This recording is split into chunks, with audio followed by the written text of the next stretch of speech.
오온의 연기구조. 지난 시간에는 식의 중장에 대하여 살펴보았습니다. 오늘은 오온의 연기구조를 이야기해 보도록 하겠습니다. 오온의 연기구조를 살펴보기 전에 우선 연기의 의미를 바르게 이해하도록 합시다. 일반적으로 인연과 연기는 혼동되고 있습니다. 그래서 12연기를 12인연이라고도 합니다. 그러나 연기는 인연과는 의미가 다릅니다. 인연은 in, hetu, 인과 연, paccaya, 연이 결합된 말입니다. 씨앗이 인이 되고 물과 땅 속의 자양분이 연이 되어 식물에 싹이 틉니다. 이렇게 인과 연에 의해 새로운 사물이 생길 때 우리는 어떤 것이 인연에 의해서 생겼다고 이야기합니다. 그러나 연기는 이러한 인연의 의미가 아닙니다. 연기는 연과 함께 새로운 것이 나타남을 의미합니다. 연기의 원어는 pati, 다시 ccasamu, 인데 이 말은 의존하여 함께 나타남이라는 의미입니다.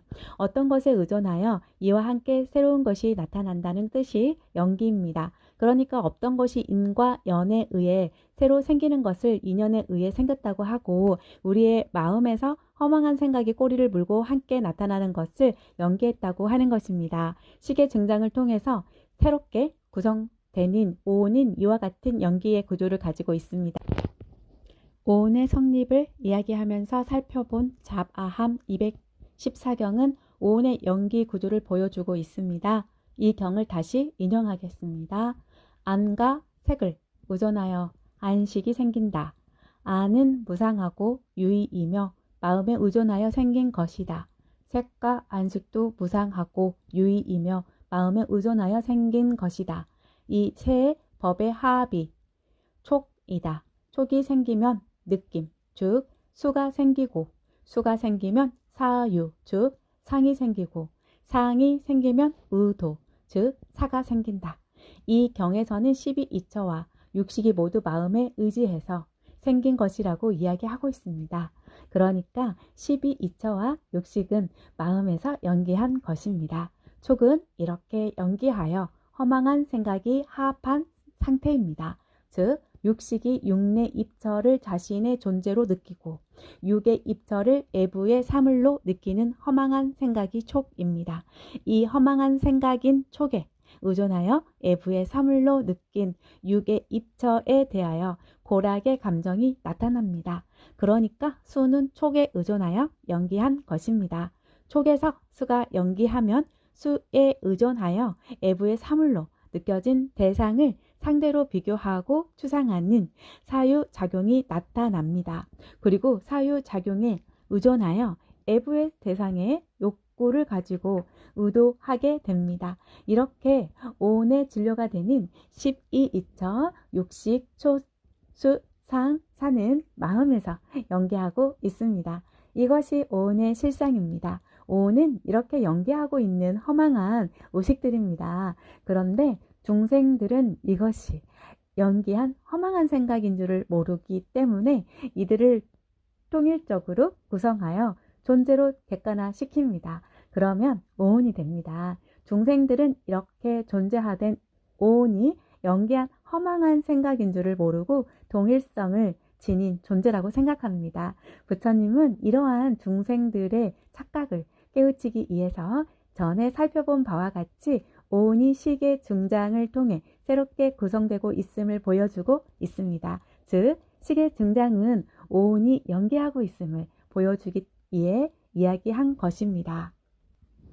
식이 색수상 행에 머무면서 중장한다는 것은 식이 색수상행 온에 의존하여 새로운 모습으로 나타나고 있다는 것을, 즉 오온에 의존하여 연기하고 있다는 사실을 의미합니다. 앞에 인용한 경전에서 12입처에 의존하여 식이 연기하고 식이 생겨서 18개의 상태가 된 마음에 의존하여 촉이 연기하고 촉에 의존하여 애부의 사물이 있다는 생각, 즉 색이 연기하고 그 색에 의존하여 수가 연기하고 수에 의존하여 상이 연기하고 상에 의존하여 사가 연기하고 색, 수, 상, 행에 의존하여 새로운 식이 등장합니다. 12입처라는 허망한 생각이 있으면 그 생각에 꼬리를 물고 식세수상행식 색수상행식이 끊임없이 함께 나타납니다. 이는 바로 식의 등장을 의미하는 것입니다. 이러한 오온에는 발생의 측면과 중장의 측면이 있습니다. 식은 발생의 측면에서 보면 12입절을 인연으로 해서 생긴 것입니다. 그러나 중장의 측면에서 보면 식을 제한 다른 오온에 의존하여 연기합니다. 수상행은 발생의 측면에서 보면 촉을 인연으로 해서 생깁니다. 그러나 중장의 측면에서 보면 수는 촉에서 존재로 느껴진 색에서 연기하고 상은 수에서 연기하며 행은 상에서 연기합니다. 이와 같이 오온은 인연에 의해 발생합니다. 인연에 의해 발생한 오온은 무명이 사라지지 않으며 사라지지 않고 그 오온에 의지하여 새로운 오온이 연기합니다. 그러니까 인연은 오온의 발생을 설명하는 데 사용되는 말이고 연기는 오온의 중장을 설명하는 말이라고 할 수 있습니다. 이와 같은 오온의 연기 구조를 정리하면 색에서 수가 연기하고 수에서 상이 연기하며 상에서 행이 연기하여 이들을 유의로 조작합니다. 이렇게 유의를 조작하면 식은 이것을 이름으로 분별합니다. 이렇게 이름 붙여진 유의가 명색입니다. 그러면 식은 이 명색을 의존하여 머물면서 중장합니다. 식이 중장하면 새로운 색이 연기하고 수상행이 차례로 연기하여 새롭게 유의를 조작하면 식은 다시 새로운 이름으로 이것을 인식하고 이것에 머물면서 등장합니다.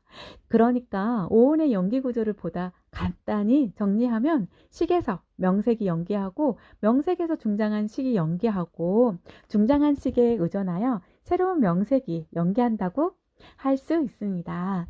이렇게 식과 명색의 순환적인 연기를 통해서 중생의 생사가 끊임없이 반복된다는 것을 보여주는 것이 연기설입니다.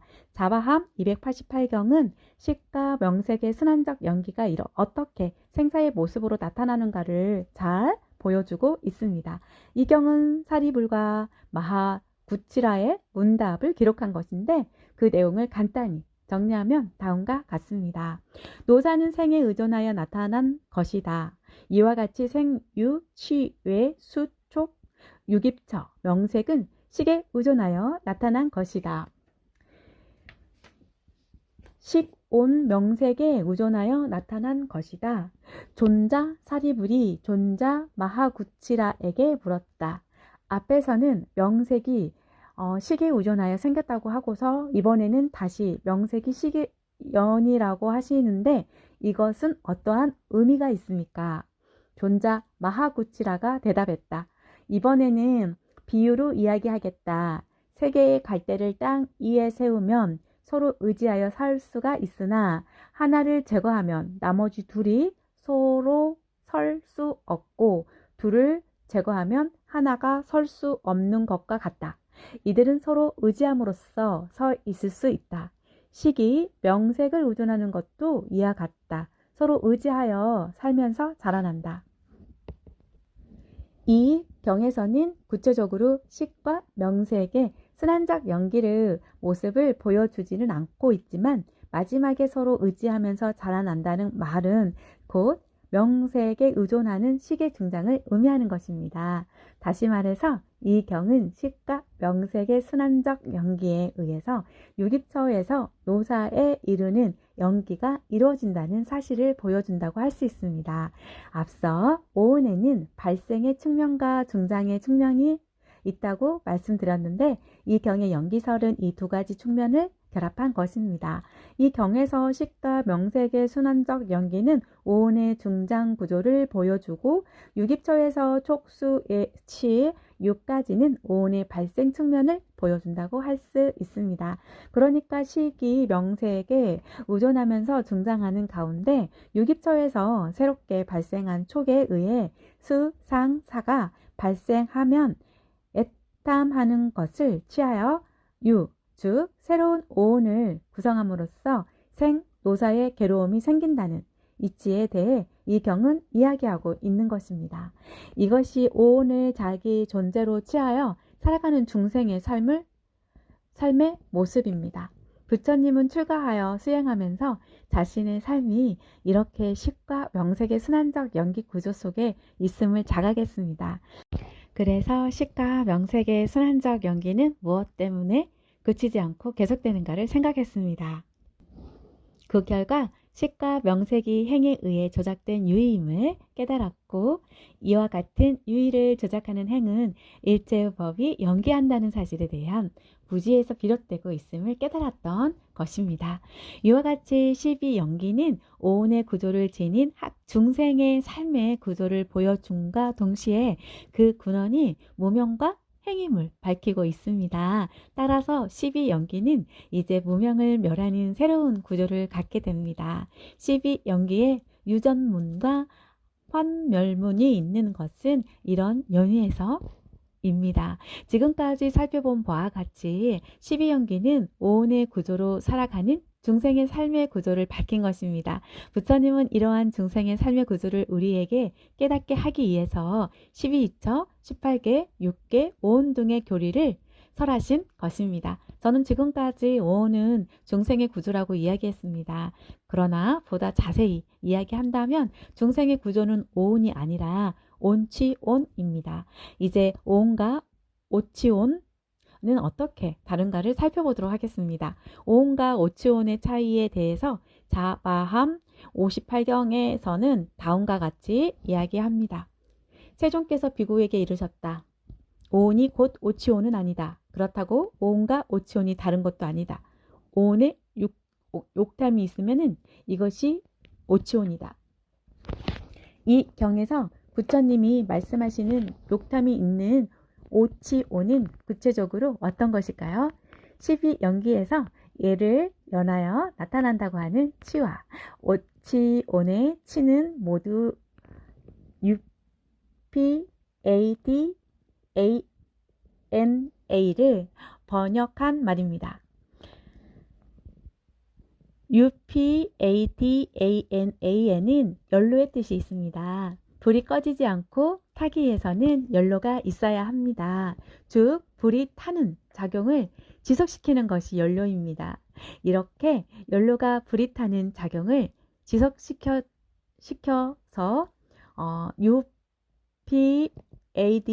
UPADANA란 본래 어떤 활동이나 작용을 지속시키게 하는 것을 의미하는 말입니다. 불은 연료를 취하여 타는 활동을 지속합니다. 이러한 의미에서 UPADANA는 활동을 지속시키기 위하여 그것을 가능케 하는 도구나 방법을 잡음, 치암, 붙들고 놓지 않음 등의 의미로 사용됩니다. UPADANA를 치로 번역한 것은 치함의 의미를 택했기 때문입니다. 붙들고 놓지 않고 치하기 위해서는 붙잡을 대상이 있어야 합니다. 그런데 연기설에서는 치가 항상 유기처, 촉수의 다음에 나타납니다. 유기처는 중생들이 자아로 생각하는 허망한 의식입니다. 이 허망한 의식에서 촉이 발생하면 촉에서 수상사가 발생합니다. 이것이 앞에서 살펴본 오온의 발생입니다. 이렇게 오온이 발생하면 이들 가운데 자아를 지속하는 데 도움이 된다고 느끼신 것에 대하여 애착이 생기고, 애착이 생기면 그것을 취하여 자기 존재로 생각합니다. 이렇게 오온을 취하여 자기 존재로 생각하기 때문에 중생들은 자기 존재가 세상에 태어나서 늙고 죽는다고 생각하게 됩니다. 이러한 가정을 보여주는 것이 육입처, 촉, 수, 예, 치, 유, 생, 노사의 구조를 갖는 연기설입니다. 부처님께서 오온의 욕탐이 있는 것이 오치온이라고 하신 말씀은 이러한 사실을 의미합니다. 그러니까 오치온은 오온 가운데 중생이 자아로 취한 온을 의미하며 바로 연기설에서의 유가 곧 오치온인 것입니다. 따라서 오치온은 중생을 의미하고 오온은 중생의 세계를 의미한다고 할 수 있습니다. 오늘은 12연기가 오온의 연기 구조를 드러낸 것임을 알아보았습니다. 다음 시간부터는 12연기설을 중심으로 연기설에 대해서 구체적으로 살펴보기로 하겠습니다.